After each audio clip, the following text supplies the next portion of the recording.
one more time for Kelly Brown. Woo! I'll do anything. Period, Jones with the red hair. That's great. Your next comic coming to the stage. Please put your hands together for Rose Nicole.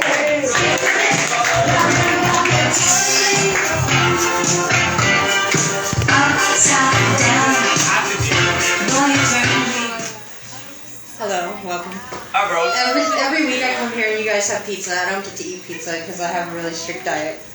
I don't get to drink beer because I have autoimmune disease. And my dad told me you should have got a manual immune. You wouldn't have these problems. But I was really interested in that kombucha because that's Ojo's for hipsters. I can drink that. So I started doing comedy after I turned 40, because by the time you're my age, you laugh at all your own jokes and you don't care if the audience laughs. Yes! Basically, I waited till I was a narcissist. I actually used to do jokes during karaoke because I would always choose songs with a really long intro, and the audience hates that, so I would do jokes to quell them until the singing began. But then 2020 hit, and I couldn't do karaoke anymore, so I started going to the live streams of comedians on YouTube. And I noticed pretty quickly, not only would I get the attention of the chatters in the live stream, but I would also get the attention of the comedians, and they would tell my jokes and things. So I was like, oh, this is great, I'll be a comedian's comedian, which basically just gets you ready for open mic nights in Sacramento. And it turns out I'm actually a really good heckler. I should probably get the world record for that, because there was one comedian who was very staunch about reform the police or abolish the police, depending on the sins of the station. And I heckled him so hard that he threatened to call the cops on me. So that somehow gave me a really good idea for an item for my bucket list.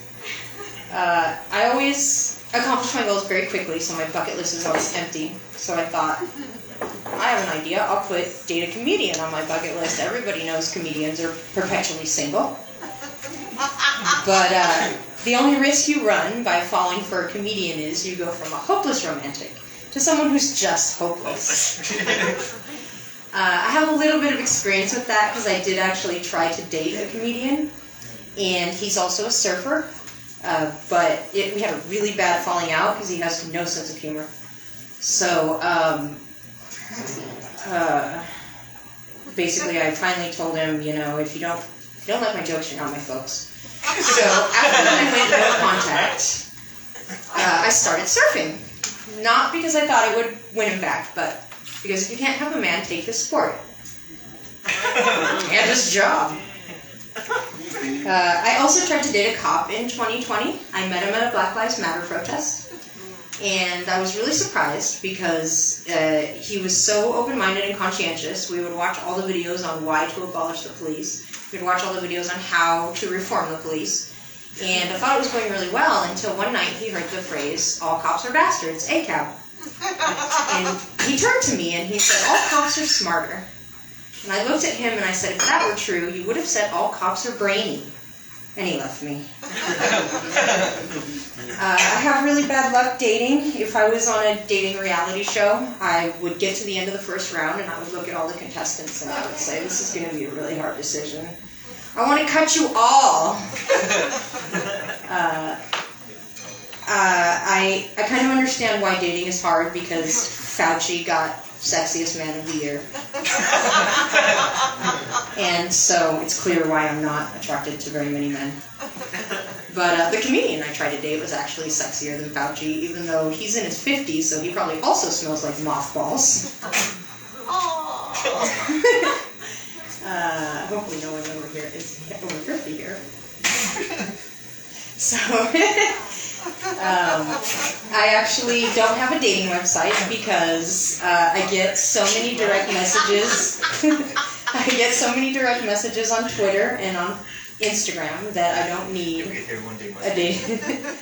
I don't need a dating site to get spammed or scammed. But I finally put no DMs on my description because I got tired of hearing the same 3 questions. Uh-huh. Are you married, which is legit? Is your job stressing you out? And have you eaten today? I don't know what relationship guru is telling men to ask women if their job is stressing them out and if they've eaten today, but he should probably lose his coaching license and his YouTube status. Basically, at this point, I'm starting to miss dick pics. And I'm going to wrap it up with that. Thank you so much.